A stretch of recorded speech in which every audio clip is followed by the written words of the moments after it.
सत्ता दे 7 फार्मूले प्रोग्राम च सारे दर्शकों का स्वागत है। मैं हाँ विजयपाल सिंह बराड़। इस प्रोग्राम च असीं गल करते हाँ उन्हां मुद्दिआं दी जो सीधे किसी पार्टी की सत्ता की पौड़ी हुंदे ने।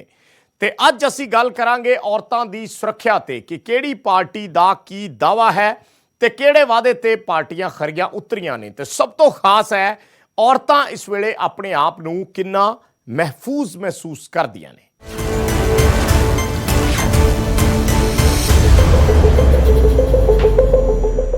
सब तो पहला वेखांगे ग्राउंड रिपोर्ट कि पंजाब दीआं औरतां दा कहना की है। की लगदा है औरत किन्नी सुरक्षित है, की लगदा है औरत लई किहड़े फैसले लैण दी जरूरत है।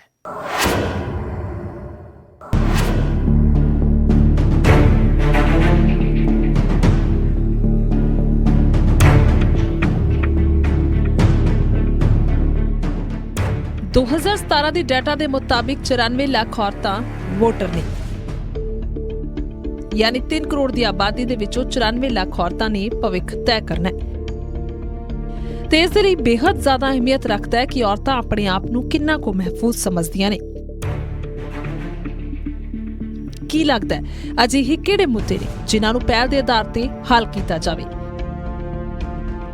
ਹਾਲਾਂਕਿ ਲੁੱਟ ਖਸੁੱਟ ਤਾਂ ਵੱਡਾ ਮੁੱਦਾ ਹੈ, ਪਰ ਇਸ ਤੋਂ ਇਲਾਵਾ ਸ਼ਾਮ ਨੂੰ 7 ਵਜੇ ਤੋਂ ਬਾਅਦ ਘਰ ਤੋਂ ਬਾਹਰ ਨਿਕਲਣ ਦੇ ਵਿੱਚ ਆਪਣੇ ਆਪ ਨੂੰ ਔਰਤਾਂ ਕਿੰਨਾ ਸੁਰੱਖਿਅਤ ਸਮਝਦੀਆਂ ਨੇ। ਖਾਸ ਇਹ ਵੀ ਹੈ ਕਿ ਨਿਰਭਰ ਕਰਦਾ ਹੈ ਪੰਜਾਬ ਦੇ ਵੱਖ-ਵੱਖ ਖੇਤਰਾਂ ਤੇ।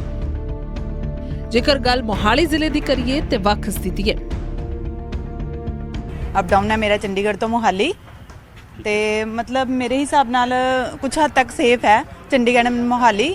ਬਾਕੀ ਸਿਟੀ ਦੇ ਅਕੋਰਡਿੰਗ ਜਿਵੇਂ ਦਿੱਲੀ ਹੈ ਅਦਰ ਹੈ ਉਹਦੇ ਅਕੋਰਡਿੰਗ ਟੂ ਸਾਡਾ ਸਿਟੀ ਬਹੁਤ ਸੇਫ ਹੈ। ਬਟ ਕੁਝ ਹੱਦ ਤੱਕ ਇਸ ਤਰ੍ਹਾਂ ਲੱਗਦਾ ਹੈ ਕਿ ਕਿਤੇ ਕੁਝ ਚੀਜ਼ਾਂ ਹੈ ਜੋ ਗਵਰਨਮੈਂਟ ਨੂੰ ਵੀ ਦੇਖਣੀਆਂ ਚਾਹੀਦੀਆਂ, ਪੁਲਿਸ ਨੂੰ ਦੇਖਣੀਆਂ ਚਾਹੀਦੀਆਂ, ਚੇਂਜ ਕਰਨੀਆਂ ਚਾਹੀਦੀਆਂ, ਜਿਹਦੇ ਹੱਦ ਤੱਕ ਮੈਨੂੰ ਲੱਗਦਾ ਹੈ ਕਿ ਚੇਂਜ ਕਰਨਾ ਚਾਹੀਦਾ, ਲੇਡੀਜ਼ ਨੂੰ ਸੇਫ ਕਰਨਾ ਚਾਹੀਦਾ ਹੈ। ਰਾਤ ਨੂੰ ਤਾਂ ਅਨਸੇਫ ਹੀ ਹੈਗਾ। ਅੱਛਾ ਹਾਂਜੀ 11 ਵਜੇ ਤੋਂ ਬਾਅਦ ਅਸੀਂ ਘਰ ਤੋਂ ਬਾਹਰ ਨਹੀਂ ਨਿਕਲ ਸਕਦੇ। ਜੇਕਰ ਗੱਲ ਪੂਰੀ ਚਹਿਲ ਪਹਿਲ ਵਾਲੇ ਲੁਧਿਆਣਾ ਸ਼ਹਿਰ ਦੀ ਕੀਤੀ ਜਾਏ ਤਾਂ ਸਥਿਤੀ ਵੱਖ ਹੈ। देखो वूमेन इंपावरमेंट साडी अज दी लोड़ है, बहुत ज़रूरी है। औरतां अगे आ रही ने, चाहे असी इकनॉमिक इंपावरमेंट की गल करिए, चाहे पोलीटिकल, चाहे सोशल। पर बड़े अफसोस की गल है किते ना किते औरत जिहड़ी सुरक्षा हैगी आ वो पूरी तरह नहीं है। तुसी बाजार जाते हो, घर तो बाहर निकलते हो, कोई चेन स्नैचिंग होगी, कोई पर्स स्नैचिंग होगी, बड़ा अनसेफ लगता है। मुझे लगता है सुरक्षा की ज़्यादा ज़रूरत है because I am not from Punjab. मैं बाहर से आई हूँ तो मुझे लगता है कि मैं 5-6 बजे के बाद अकेले जा नहीं सकती। सो फॉर सेफ्टी पर्पज़ मुझे इतनी फ्रीडम होनी चाहिए कि मैं सेफली घर से बाहर निकलूँ। ਤੇ ਜੇਕਰ ਗੱਲ ਸਰਹੱਦੀ ਇਲਾਕੇ ਦੀ ਹੋਵੇ ਤਾਂ ਫਿਰ ਵੱਖਰੇ ਹਾਲਾਤ ਨੇ। गर्ल्स की सिक्योरिटी को लेके मतलब हमारा जो ज़िला है वो तो बिल्कुल परफेक्ट है, बट एज़ कम्पेरेटिव तो अगर हम देखें तो दिल्ली वगैरह में उधर बहुत ज़्यादा ऐसे केसेस आ रहे हैं कि मतलब गर्ल्स जो अपने आप को सिक्योर नहीं फील करती। पहले नालों तो काफ़ी मेरे ख्याल च फर्क है वैसे कि एजुकेशन के नाल फर्क पिया है, क्योंकि जिमें जिमें लड़की एजुकेटेड होंदी है उहदे विच कॉन्फिडेंस आंदा है। पर फिर भी जदों असीं पठानकोट की गल करते हैं जां अपने गुरदासपुर पठानकोट डिस्ट्रिक्ट की गल करते हैं तो साढ़े दोनों जिले जो ने सरहदी जिले ने। नशा भी जो है बाहरले देशों तो इधर नूं सप्लाई सौखी तरह हो जाता है, उस करके जो लड़के साढ़े ने वो ज़्यादा थोड़े नशेड़ी हो गए ने। तो वैसे जो एजुकेटेड परसन है, जो लड़का है, जो घर दी जिसके घर संस्कार चंगे ने, जिसके पेरेंट्स समझदार ने, वो अपने लड़कियां नूं इक्को जिहे संस्कार दिंदे ने, उत्थे ते कोई प्रॉब्लम ज़्यादा नहीं आती। गर्ल्स और फीमेल्स जो हैं वो कहने को हम मेट्रो सिटी के साथ कंपैरिजन करते हैं, पर हम मेट्रो सिटी के आसपास भी नहीं है, क्योंकि वहाँ मुंबई में देखो कहते हैं मुंबई सोती नहीं है सारी रात, वो जागती रहती है। क्यों जागती रहती है? क्योंकि वहाँ पे फीमेल्स बहुत सेफ़ है। वो कॉल सेंटर की जॉब कर लेती हैं, नाइट्स में कहीं भी जाती हैं आती हैं, तो उनको कोई प्रिवेंटिव मेजर्स नहीं लेने पड़ते, जो कि हमें यहाँ पे 10 बार सोचना पड़ता है अगर हम नाइट में कहीं जा रहे हैं। ਇਹ ਤਾਂ ਸੀ ਔਰਤਾਂ ਦੀ ਆਪਣੀ ਰਾਏ ਤੇ ਉਧਰ ਆਮ ਲੋਕਾਂ ਦੀ ਵੀ ਕਈ ਸ਼ਿਕਵੇ ਨੇ। ਸੁਣਦੇ ਹਾਂ। ਹੁਣ ਇਲੈਕਸ਼ਨ ਆ ਗਏ, ਲੋਕੀ ਬਹੁਤ ਕੁਝ ਉਮੀਦ ਕਰਦੇ ਆਪਣੇ ਵੋਟਰਸ ਤੋਂ ਕੋਲੋਂ ਵੀ ਸਾਨੂੰ ਵੋਟ ਕਰੋ, ਸਾਨੂੰ ਵੋਟ ਕਰੋ, ਬਟ ਜੋ ਕਮਿਟਮੈਂਟ ਕਰਕੇ ਜਾਂਦੇ ਉਹ ਹੁੰਦੀਆਂ ਤਾਂ ਨਹੀਂ ਪੂਰੀਆਂ ਹੈਗੀਆਂ। ਅਸੀਂ ਵੋਟ ਇਸ ਕਰਕੇ ਪਾਉਂਦੇ ਹਾਂ ਵੀ ਅਸੀਂ ਸੇਫ ਹੋਈਏ, ਸਾਡੇ ਬੱਚੇ ਸੇਫ ਹੋਣ ਸਾਰੇ, ਔਰ ਆਸ-ਪਾਸ ਦਾ ਮਾਹੌਲ ਅੱਛਾ ਹੋਣਾ ਚਾਹੀਦਾ। ਬਟ ਇਹ ਬਹੁਤ ਘੱਟ ਹੈ, ਮਤਲਬ ਜਿਸ ਤਰ੍ਹਾਂ ਕਹਿ ਲਓ ਤੇ ਜਿੱਦਾਂ ਹੁਣ ਆਪਾਂ ਪਾਰਕਾਂ 'ਚ ਲਈਏ, ਪਾਰਕਾਂ 'ਚ ਕੁੜੀਆਂ ਮੁੰਡੇ ਬੈਠੇ ਨੇ, ਨੋ ਆਬਜੈਕਸ਼ਨ, ਬੈਠਣ ਦਾ ਕੋਈ ਹਰਜ ਨਹੀਂ ਹੈਗਾ, ਬਟ ਇਹ ਜੋ ਸਾਡੇ ਬੱਚੇ ਦੇਖਦੇ ਹੈਗੇ ਅੱਗੋਂ, ਉਹਨਾਂ ਲਈ ਉਹ ਚੀਜ਼ ਅੱਛੀ ਨਹੀਂ ਹੈਗੀ ਜਿਸ ਮਾਹੌਲ 'ਚ ਉਹ ਬੱਚੇ ਬੈਠੇ ਹੁੰਦੇ, ਕਿਉਂਕਿ ਉਹ ਬਾਹਰੋਂ ਆਏ ਹੋਏ ਨੇ ਦੂਸਰੇ ਸ਼ਹਿਰਾਂ ਵਿੱਚੋਂ, ਤੇ ਉਹਨਾਂ ਨੂੰ ਇਸ ਚੀਜ਼ ਦਾ ਕੋਈ ਮਤਲਬ ਨਹੀਂ। ਕੋਈ ਸਾਨੂੰ ਬਜ਼ੁਰਗ ਬੰਦਾ ਦੇਖ ਰਿਹਾ ਹੈ ਜਾਂ ਕੋਈ ਯੰਗ, ਕੋਈ ਕਿਸ ਤਰ੍ਹਾਂ ਦਾ ਵੀ ਹੈ। ਸੋ ਇਹ ਤਾਂ ਸੀ ਔਰਤਾਂ ਨੂੰ ਦਰਪੇਸ਼ ਆਉਂਦੀਆਂ ਸਮੱਸਿਆਵਾਂ, ਜਿਨ੍ਹਾਂ 'ਚੋਂ ਸਭ ਤੋਂ ਵੱਡਾ ਮੁੱਦਾ ਲੁੱਟ ਖਸੁੱਟ ਦਾ ਹੈ। ਰਾਹ ਜਾਂਦੀਆਂ ਔਰਤਾਂ ਦੀਆਂ ਵਾਲੀਆਂ ਖੋਹਣਾ, ਪਰਸ ਖੋਹਣਾ, ਮੋਬਾਈਲ ਖੋਹਣਾ ਆਮ ਗੱਲ ਬਣ ਚੁੱਕੀ ਹੈ। ਪਰ ਇਸ ਸਭ ਤੇ ਸਿਆਸੀ ਦਾਅਵੇ ਕੀ ਨੇ, ਉਹ ਵੀ ਸੁਣ ਲੈਂਦੇ ਹਾਂ। ਚੋਣਾਂ 'ਚ ਹਰ ਪਾਰਟੀ ਦੇ ਹਰ ਉਮੀਦਵਾਰਾਂ ਦੇ ਕਈ ਵਾਅਦਿਆਂ ਤੇ ਦਾਅਵਿਆਂ 'ਚ ਪਹਿਲਾ ਦਾਅਵਾ ਹੁੰਦਾ ਹੈ ਕਿ ਔਰਤਾਂ ਦੀ ਸੁਰੱਖਿਆ ਲਈ ਕੰਮ ਕੀਤੇ ਜਾਣਗੇ। ਔਰਤ ਆਪਣੇ ਆਪ ਨੂੰ ਕਿੰਨਾ ਮਹਿਫੂਜ਼ ਕਰੇਗੀ, ਇਹ ਸਭ ਤੋਂ ਵੱਡਾ ਸਵਾਲ ਹੈ। ਇਸ ਤੋਂ ਬਾਅਦ ਸੁਣਦੇ ਹਾਂ ਵਿਰੋਧੀਆਂ ਦਾ ਕੀ ਕੁਝ ਕਹਿਣਾ ਹੈ। 2-3 ਇੰਸੀਡੈਂਟ ਗੈਂਗ ਰੇਪ ਦੇ ਹੋਏ, ਕੀ ਬਣਿਆ ਜੀ? ਦੱਸਣ ਤਾਂ ਸਹੀ ਨਾ। ਆ ਇੱਕ ਟੇਪ 'ਚ ਮਮਤਾ ਆਸ਼ੂ ਹੀ ਬੋਲਦੀ ਹੈ, ਕਹਿੰਦੇ ਸਾਰੇ ਜਾਣੇ ਬੈਂਸ ਦੇ ਮਗਰ ਪਏ ਹੋਏ ਆ, ਇੱਥੇ ਤਾਂ 50 ਤੋਂ ਵੱਧ ਰੇਪ ਹੋ ਗਏ। ਇਹ ਬੀਬਾ ਜੀ, ਜੇ 50 ਤੋਂ ਵੱਧ ਵਾਲੇ ਰੇਪ 'ਚ ਮੁਲਜ਼ਮਾਂ ਤੇ ਨਹੀਂ ਹੋਈ ਕਾਰਵਾਈ ਤਾਂ 51ਵਾਂ ਵੀ ਛੱਡ ਦਿੱਤਾ ਜਾਵੇ। ਮਤਲਬ ਇਹ ਤਾਂ ਅਪਰੋਚ ਆ ਗੌਰਮੈਂਟ ਦੇ, ਜੋ ਸੋ ਕਾਲਡ ਪੀਪਲ ਜਿਹੜੇ ਪਾਵਰ ਕਹਿੰਦੇ ਆ ਸਾਡੇ ਕੋਲ ਆ। ਐਟੀਟਿਊਡ ਕੀ ਹੈ? ਐਰੋਗੈਂਸ। ਕਿਉਂਕਿ ਪੈਸਾ ਇੰਨਾ ਈਜ਼ੀ ਮਨੀ ਆਈ ਹੋਈ ਹੈ ਕਿ ਉਹਨਾਂ ਕੋਲ ਹੁਣ ਬੰਦੇ ਨੂੰ ਬੰਦਾ ਹੀ ਨਹੀਂ ਕਹਿੰਦੇ, ਉਹਨਾਂ ਨੂੰ ਰੱਬ ਨੂੰ ਟੱਬ ਕਹਿੰਦੇ। ਇਹ ਲੋਕਾਂ ਦੇ ਤੋਂ ਤੁਸੀਂ ਉਮੀਦ ਰੱਖਦੇ ਹੋ? मैं एक गल जरूर कहनी है, कोमल है कमज़ोर नहीं तो शक्ति का नाम ही नारी है। जग को जीवन देने वाली मौत भी तुझसे हारी है। मैं एक कोई गल कहूँगी, औरतों का दर्जा उच्चा है तो उच्चा रहेगा। औरत सृष्टि की रचना करने वाली रही है तो रहेगी। ये मैं ये नहीं कहनी भी वो किसी बंदे तो उच्ची हो सकती है, कदे भी नहीं हो सकती, क्योंकि परमात्मा ने 2 पहिए बराबर ही रखने को कहा, वो किसी तो उच्ची ਜਾਂ ਨੀਵੀਂ नहीं हो सकती। ਪਰ ਮੈਂ ਇਹ ਬੇਨਤੀ ਜ਼ਰੂਰ ਕਰਦੀ ਹਾਂ, ਸਾਰੀਆਂ ਭੈਣਾਂ ਘਰਾਂ ਤੋਂ ਬਾਹਰ ਨਿਕਲਣ, ਸਮਾਜ ਨੂੰ ਸੁਧਾਰਨ ਦੇ ਵਿੱਚ ਔਰਤ ਦਾ ਇੱਕ ਬਹੁਤ ਵੱਡਾ ਯੋਗਦਾਨ ਹੋ ਸਕਦਾ। ਉਹ ਨਸ਼ਾ ਸਭ ਤੋਂ ਭਾਰੂ ਆ। ਚੋਰੀਆਂ ਜਿਹੜੀਆਂ ਹੈਗੀਆਂ, ਲੁੱਟਾਂ ਖੋਹਾਂ, ਕੱਲ੍ਹ ਹੀ ਫਰੀਦਕੋਟ ਦੇ ਵਿੱਚ ਇੱਕ ਦਿੱਲੀ ਤੋਂ ਆਈ ਔਰਤ ਤੋਂ ਪਰਸ ਖੋਹ ਕੇ ਲੈ ਕੇ ਕੰਮੇਣਾ ਗੇਟ ਦੇ ਵਿੱਚ।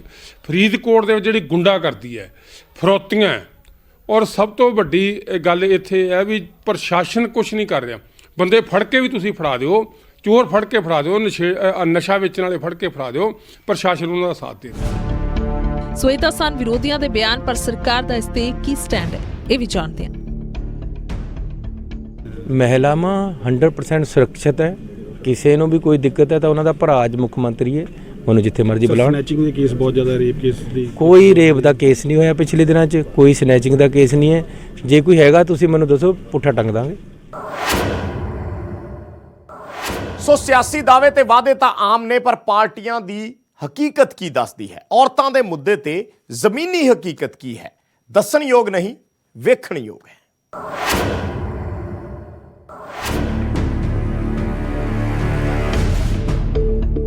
ਸਭ ਤੋਂ ਪਹਿਲਾਂ ਸ਼ੁਰੂਆਤ ਮੌਜੂਦਾ ਪੰਜਾਬ ਸਰਕਾਰ ਤੋਂ ਕਰਾਂਗੇ ਤੇ ਸੂਬੇ ਤੋਂ ਲੈ ਕੇ ਦੇਸ਼ ਪੱਧਰ ਤੱਕ ਗੱਲ ਕਰਾਂਗੇ, ਪਰ ਮੁੱਦਾ ਹੋਵੇਗਾ ਸਿਰਫ ਔਰਤਾਂ ਦਾ। ਕਾਂਗਰਸ ਪਾਰਟੀ ਦੇ ਪੌਣੇ 5 ਸਾਲਾਂ ਦੇ ਵਿੱਚ ਔਰਤਾਂ ਦੇ ਲਈ ਕੀ ਫੈਸਲੇ ਹੋਏ?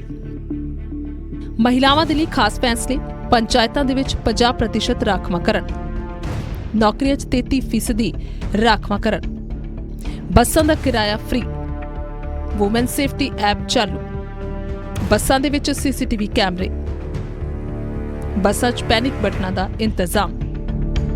ਸਾਡੀ ਸਰਕਾਰ ਨੇ ਉਹਨਾਂ ਔਰਤਾਂ ਜਿਹੜੀਆਂ ਤੇਜ਼ਾਬ ਹਮਲੇ ਦੇ ਨਾਲ ਪੀੜਤ ਹਨ, ਉਹਨਾਂ ਨੂੰ ਵਿੱਤੀ ਸਹਾਇਤਾ ਦਿੰਦੇ ਹੋਏ 8000 ਰੁਪਈਆ ਮਹੀਨਾ ਉਹਨਾਂ ਦੀ ਪ੍ਰਤੀ ਮਹੀਨਾ ਦਿੰਦੇ ਆ, ਤੇ ਹੁਣ ਤੱਕ ਸਰਕਾਰ ਨੇ ਤਕਰੀਬਨ 20 ਔਰਤਾਂ ਨੂੰ ਜਿਹੜਾ ਇਹ ਸਹਾਇਤਾ ਦਿੱਤੀ ਆ। ਸੋ ਇਹ ਤਾਂ ਸੀ ਪੰਜਾਬ ਸਰਕਾਰ ਦੇ ਫੈਸਲੇ, ਪਰ ਜੇਕਰ ਦੇਸ਼ ਪੱਧਰ ਤੇ ਗੱਲ ਕਰੀਏ ਤਾਂ 2022 ਦੀਆਂ ਚੋਣਾਂ ਦੇ ਲਈ ਵੀ ਪਾਰਟੀ ਸਰਗਰਮ ਹੈ ਤੇ ਯੂਪੀ ਚੋਣਾਂ 2022 ਦੇ ਲਈ ਕਾਂਗਰਸ ਪਾਰਟੀ ਦੀ ਕੌਮੀ ਮਹਾਸਕੱਤਰ ਪ੍ਰਿਯੰਕਾ ਗਾਂਧੀ ਐਲਾਨ ਕਰ ਚੁੱਕੇ ਨੇ ਕਿ यूपी 'ਚ 40% सीटा ਤੇ औरतों ਨੂੰ टिकटां ਦਿੱਤੀਆਂ ਜਾਣਗੀਆਂ। आने वाले विधानसभा चुनाव में उत्तर प्रदेश में कांग्रेस पार्टी 40% टिकट महिलाओं को देगी। ਤੇ ਜੇਕਰ ਸ਼੍ਰੋਮਣੀ ਅਕਾਲੀ ਦਲ ਦੀ ਗੱਲ ਕਰੀਏ ਤਾਂ ਇਹਨਾਂ ਵੱਲੋਂ ਵੀ ਪਿਛਲੀ 10 ਸਾਲਾਂ ਦੀ ਸਰਕਾਰ ਦੇ ਵੱਲੋਂ ਖਾਸ ਕੰਮ ਕੀਤੇ ਗਏ ਨੇ। 10 ਸਿਲਾਈ ਮਸ਼ੀਨਾਂ ਦੀ ਵੰਡ ਕੀਤੀ ਗਈ ਹੈ, ਸਾਈਕਲਾਂ ਦੀ ਵੰਡ ਕੀਤੀ ਗਈ ਤੇ ਹੋਰ ਕਈ ਅਹਿਮ ਐਲਾਨ ਕੀਤੇ ਗਏ। ਮਹਿਲਾਵਾਂ ਦੇ ਲਈ 2000 ਰੁਪਏ ਮਹੀਨਾ ਰਸੋਈ ਭੱਤੇ ਦਾ ਐਲਾਨ ਪਹਿਲਾਂ ਹੀ ਕਰ ਚੁੱਕੇ ਹਾਂ ਔਰ ਨੌਕਰੀਆਂ ਦੇ ਵਿੱਚ 50% ਦਾ ਰਾਖਵਾਂਕਰਨ। ਉਹਦਾ ਕਾਰਨ ਇਹ ਹੈ ਕਿ ਅੱਜ ਤੱਕ ਔਰਤ ਤੇ ਮਰਦ ਦਾ ਹਮੇਸ਼ਾ ਅਸੀਂ ਕਹਿੰਦੇ ਆਏ ਕਿ ਬਰਾਬਰ ਹੈਗੇ ਆ, ਪਰ ਬਰਾਬਰ ਲਿਆਉਣ ਲਈ ਤਰੱਦਦ ਨਹੀਂ ਕੀਤੇ ਗਏ। ਤੇ ਜੇਕਰ ਆਪ ਦੀ ਗੱਲ ਕਰੀਏ ਤਾਂ ਆਪ ਸੁਪਰੀਮੋ ਅਰਵਿੰਦ ਕੇਜਰੀਵਾਲ ਨੇ ਤੀਜੀ ਗਰੰਟੀ ਦੇ ਨਾਂ ਤੇ ਮਹਿਲਾਵਾਂ ਲਈ ਖਾਸ ਐਲਾਨ ਕੀਤਾ ਤੇ ਕਿਹਾ ਕਿ ਸਰਕਾਰ ਬਣਨ ਤੇ 18 ਸਾਲ ਤੋਂ ਵੱਧ ਉਮਰ ਦੀਆਂ ਔਰਤਾਂ ਨੂੰ ਪ੍ਰਤੀ ਮਹੀਨਾ 1000 ਰੁਪਏ ਦਿੱਤੇ ਜਾਣਗੇ। ਤੇ ਵੀ ਕਿਹਾ ਕਿ ਔਰਤਾਂ ਕੁਝ ਛੋਟੀਆਂ-ਛੋਟੀਆਂ ਚੀਜ਼ਾਂ ਜੋ ਨਹੀਂ ਖਰੀਦ ਸਕਦੀਆਂ ਉਹ ਖਰੀਦ ਪਾਉਣਗੀਆਂ। ਤੇ ਉਧਰ ਔਰਤਾਂ ਦਾ ਇਸ ਐਲਾਨ ਤੇ ਕੀ ਕੁਝ ਕਹਿਣਾ ਸੁਣਦੇ ਹਾਂ। आम आदमी पार्टी की पंजाब में सरकार बनेगी। पंजाब की हर महिला को 18 साल से ऊपर की हर महिला को हर महीने 1000 रुपए उसके अकाउंट में हम डलवाया करेंगे। वैसे भी पंजाब ਦੇ ਵਿੱਚ ਕੋਈ ਇੰਨੇ ਮਾੜੇ ਹਾਲਾਤ ਨਹੀਂ ਹੈਗੇ ਵੀ ਇੱਕ ਲੇਡੀ 1000 ਰੁਪਏ ਤੇ ਬੈਠੀ ਹੋਵੇ। ਕੋਈ ਸਰਵੇ ਕਰਾ ਕੇ ਨੀਡੀ ਪੀਪਲ ਦੀ ਜਿਹੜੀ ਪਛਾਣ ਹੈ ਉਹ ਕੀਤੀ ਜਾਣੀ ਸਮੇਂ ਦੀ ਲੋੜ ਹੈ, ਨਾ ਕਿ ਇਸ ਤਰ੍ਹਾਂ ਦੇ ਵਾਅਦੇ ਕਰਨੇ ਜਾਂ ਫਿਰ ਪੰਜਾਬ ਨੂੰ ਪਹਿਲਾਂ ਹੀ ਭਿੱਖ ਮੰਗੇ ਬਣਾਤਾ ਰਾਜਨੀਤੀਵਾਨਾਂ ਨੇ ਰਲ ਕੇ। ਮੇਰਾ ਤਾਂ ਇਹੀ ਖਿਆਲ ਹੈ ਕਿ ਪੰਜਾਬ ਦੇ ਲੋਕਾਂ ਨੂੰ ਜੇ ਪੈਸਿਆਂ ਦਾ ਜਾਂ ਫ੍ਰੀ ਚੀਜ਼ਾਂ ਦਾ ਲਾਲਚ ਦੇਣਾ ਛੱਡ ਦਿਓ ਤਾਂ ਸ਼ਾਇਦ ਪੰਜਾਬ ਪਹਿਲਾਂ ਵਾਲਾ ਪੰਜਾਬ ਬਣ ਜਾਏ। ਪਰ ਉਧਰ ਮਹਿਲਾ ਕਮਿਸ਼ਨ ਦੀ ਚੇਅਰਪਰਸਨ ਮਨੀਸ਼ਾ ਗੁਲਾਟੀ ਨੇ ਸਵਾਲ ਚੁੱਕੇ ਕਿ ਚੁਣਾਵੀ ਮੌਸਮ ਜ਼ਰੂਰ ਹੈ ਪਰ ਇਸ ਤਰ੍ਹਾਂ ਦੇ ਐਲਾਨ ਸਹੀ ਨਹੀਂ। ਹਾਂਜੀ, ਹੁਣ 5 ਸਾਲਾਂ ਦਾ ਹਿਸਾਬ ਹੋਣਾ, ਚੁਣਾਵ ਆ ਗਏ ਨੇ। ਆਫ ਕੋਰਸ ਪੰਜਾਬ ਦਾ ਜਿਹੜਾ ਵੂਮਨ ਵੋਟ ਹੈ ਉਹ ਕਮਿਸ਼ਨ ਹੀ ਡਿਸਾਈਡ ਕਰੇਗਾ। ਜਿਹੜਾ 50% ਵੂਮਨ ਵੋਟ ਹੈ ਕਿ ਉਹ ਕਿਹਨੂੰ ਜਾਏਗਾ, ਕਿਉਂਕਿ ਸਾਡੇ ਤੋਂ ਜ਼ਿਆਦਾ ਕਿਸੇ ਨੂੰ ਨਹੀਂ ਪਤਾ ਕਿ ਵੂਮਨਸ ਨੂੰ ਕੀ ਪ੍ਰੋਬਲਮਸ ਨੇ। ਇਸ ਤੋਂ ਇਲਾਵਾ ਮਨੀਸ਼ਾ ਗੁਲਾਟੀ ਦਾ ਕਹਿਣਾ ਸੀ ਕਿ ਜਦੋਂ ਕਿਸੇ ਕੁੜੀ ਦੇ ਨਾਲ ਅਤਿਆਚਾਰ ਹੁੰਦਾ ਤਾਂ ਸਰਕਾਰਾਂ ਕੀ ਕਰ ਸਕਦੀਆਂ ਨੇ, ਪਰ ਹਾਂ ਕੁੜੀਆਂ ਲਈ ਕੀ ਕੀਤਾ ਜਾ ਸਕਦਾ ਹੈ ਉਸ ਬਾਰੇ ਜ਼ਿਕਰ ਜ਼ਰੂਰ ਕੀਤਾ। ਅੱਗੇ ਵਧਦੇ ਹਾਂ ਤੇ ਹੁਣ ਗੱਲ ਕਰਾਂਗੇ ਪੰਜਾਬ 'ਚ ਔਰਤਾਂ ਨੂੰ ਆਉਂਦੀਆਂ ਸਮੱਸਿਆਵਾਂ ਦੀ। ਅਜਿਹੇ ਕਈ ਮਾਮਲੇ ਜਿਨ੍ਹਾਂ ਦੇ ਜਵਾਬ ਅੱਜ ਵੀ ਪਰਿਵਾਰਕ ਮੈਂਬਰ ਮੰਗ ਰਹੇ ਨੇ।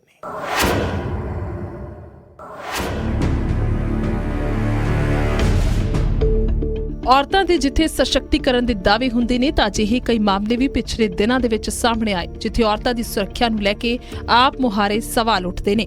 ਲੁਧਿਆਣਾ, ਹੁਸ਼ਿਆਰਪੁਰ ਤੇ ਹੋਰ ਜ਼ਿਲ੍ਹਿਆਂ ਦੇ ਵਿੱਚ ਕਈ ਮਾਮਲੇ ਸਾਹਮਣੇ ਆਏ, ਜਿਵੇਂ ਹੁਸ਼ਿਆਰਪੁਰ ਦੇ ਟਾਂਡਾ 'ਚ 6 ਸਾਲਾ ਮਾਸੂਮ ਦੇ ਨਾਲ ਜਬਰ ਜਨਾਹ, ਜਲੰਧਰ 'ਚ 10 ਸਾਲਾਂ ਦੀ ਕੁੜੀ ਦੇ ਨਾਲ ਜਬਰ ਜਨਾਹ, ਲੁਧਿਆਣਾ 'ਚ ਲੜਕੀ ਦੇ ਨਾਲ ਗੈਂਗ ਰੇਪ ਜੋ ਆਪਣੇ ਨੌਜਵਾਨ ਸਾਥੀ ਦੇ ਨਾਲ ਜਾ ਰਹੀ ਸੀ। ਸੋ ਅਜਿਹੇ ਕਈ ਮਾਮਲੇ ਸਾਹਮਣੇ ਆਏ ਤੇ ਉਸ ਤੋਂ ਪਹਿਲਾਂ ਤੇ बाद की कुछ खास महिलावां लिए किया गया सुनते हैं। सिक्योरिटी देखा जाए तो जैसे हमारा जो डिस्ट्रिक्ट है वो दो मतलब बॉर्डर्स के बीच में आता है, लाइक जैसे पाकिस्तान और JNK, और इस तरह से देखा जाए तो हमारा जो ज़िला है वो काफ़ी ज़्यादा सिक्योर्ड है। ते सिर्फ यही नहीं, चेयरपर्सन मनीषा गुलाटी तो इत्थों तक कहते नजर आए कि वो दसणगे कि महिलावां कित्थे वोट पाउण। चुनाव आ गए ने, ਆਫ ਕੋਰਸ ਪੰਜਾਬ ਦਾ ਜਿਹੜਾ ਵੂਮਨ ਵੋਟ ਹੈ ਉਹ ਕਮਿਸ਼ਨ ਹੀ ਡਿਸਾਈਡ ਕਰੇਗਾ। ਜਿਹੜਾ 50% ਵੂਮਨ ਵੋਟ ਹੈ ਕਿ ਉਹ ਕਿਹਨੂੰ ਜਾਏਗਾ, ਕਿਉਂਕਿ ਸਾਡੇ ਤੋਂ ਜ਼ਿਆਦਾ ਕਿਸੇ ਨੂੰ ਨਹੀਂ ਪਤਾ ਕਿ ਵੂਮਨਸ ਨੂੰ ਕੀ ਪ੍ਰੋਬਲਮਸ ਨੇ, ਔਰਤਾਂ ਨੂੰ ਕੀ ਪ੍ਰੋਬਲਮਸ ਨੇ, ਕਿਉਂਕਿ ਹੁਣ ਚੁਣਾਵੀ ਵਾਅਦਿਆਂ ਦੀ ਬਹਾਰ ਸ਼ੁਰੂ ਹੋ ਚੁੱਕੀ ਹੈ। ਮਨੀਸ਼ਾ ਗੁਲਾਟੀ ਨੇ ਇਸ ਗੱਲ ਤੇ ਵੀ ਜ਼ੋਰ ਦਿੱਤਾ ਕਿ ਔਰਤਾਂ ਨੂੰ ਖੁਦ ਚੋਣ ਮੈਦਾਨ ਦੇ ਵਿੱਚ ਉਤਰਨਾ ਚਾਹੀਦਾ ਤੇ ਖੁਦ ਸਿਆਸਤ 'ਚ ਉਤਰ ਕੇ ਆਪਣੇ ਮਾਮਲਿਆਂ ਦਾ ਵਿਜ਼ਨ ਕਲੀਅਰ ਕਰਨਾ ਚਾਹੀਦਾ ਤੇ ਸਿਰਫ ਸਿਆਸਤ 'ਚ ਆਉਣਾ ਨਹੀਂ ਬਲਕਿ ਪੂਰਨ ਤੌਰ ਤੇ ਕੰਮ ਵੀ ਕਰਨੇ ਚਾਹੀਦੇ ਨੇ। राजनीति च औरतां दा आना बहुत जरूरी है, क्योंकि जब तक औरत पॉलिटिक्स नहीं आएगी औरत अपने हक दी होर औरतां लई आवाज़ नहीं चुक सकती। उधर आप विधायिका सरबजीत कौर माणूके ने कहा कि औरतां खुद सियासत च उतरन ताईं खुद हर मुद्दे हल कर सकदियां ने। देखो जी, राजनीति ਦੇ ਵਿੱਚ ਔਰਤਾਂ ਨੂੰ 100% ਆਣਾ ਚਾਹੀਦਾ, ਕਿਉਂਕਿ ਬੜੇ ਸਾਰੇ ਐਸੇ ਮੁੱਦੇ ਆ ਜਿਹੜੇ ਸਿਰਫ ਤੇ ਸਿਰਫ ਲੇਡੀਜ਼ ਹੀ ਡਿਸਕਸ ਕਰ ਸਕਦੇ। ਸੋ ਅੱਜ ਦੇ ਖਾਸ ਪ੍ਰੋਗਰਾਮ ਸੱਤਾ ਦੇ 7 ਫਾਰਮੂਲੇ 'ਚ ਫਿਲਹਾਲ ਇੰਨਾ ਹੀ। ਮੈਨੂੰ ਦਿਓ ਇਜਾਜ਼ਤ। ਧੰਨਵਾਦ।